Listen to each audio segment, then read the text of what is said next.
Hi everyone, welcome back to House of Review. Today we're diving deep into Avatar Fire and Ash, the latest chapter in Pandora's epic saga.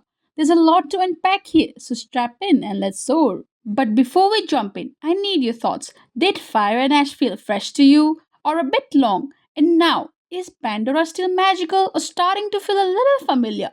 Comment below. I'll be reading your thoughts later. Here's the story in a nutshell.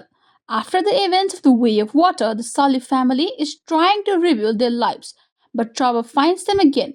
Enters the Ash people, led by the fierce Varang and, of course, the ever persistent Colonel Quaritch, back for revenge again. And here's the big question for you: does the story feel fresh, or are we watching Deja Vu? Let me know in the comments below. Now, let's talk about Loak's emotional deep arc, because honestly, his arc is one of the strongest parts of the film.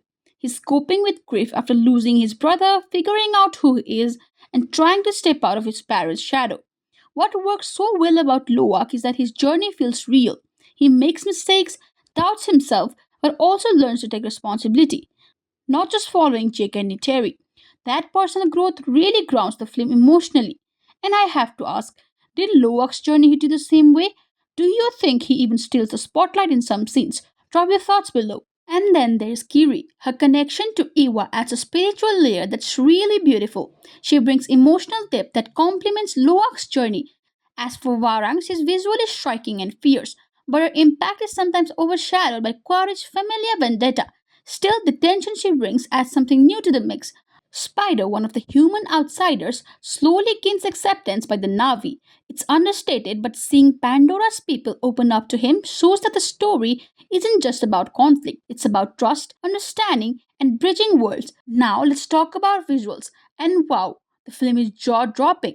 Volcanic ash plains, flying banshees, and massive battles. It's Pandora like you've never seen before. The CGI and performances capture our next level. And question for you: if you could visit Pandora for a day, where would you go first? The forest, the oceans, or maybe the plain ashes? Let me know in the comments below. What works? The visuals, Loak and Kiri's arcs, and the emotional weight brought by Niteri. But what doesn't fully work? The story sometimes feels like the Way of Water remix. Familiar plot beats, pacing issues, and some underdeveloped character threads, like parts of Varang's story. If you're looking for something completely fresh, it's a bit hit or a miss. So, did it feel repetitive to you, or were you completely immersed? Drop your thoughts below. I want to hear all your opinions. So here's the bottom line: Avatar Fire and Ash is stunning, immersive, and emotionally charged, but not flawless. If you're here for the visuals and emotional arcs like Luwak's journey, you'll love it. And personally, I'm still hooked on this world.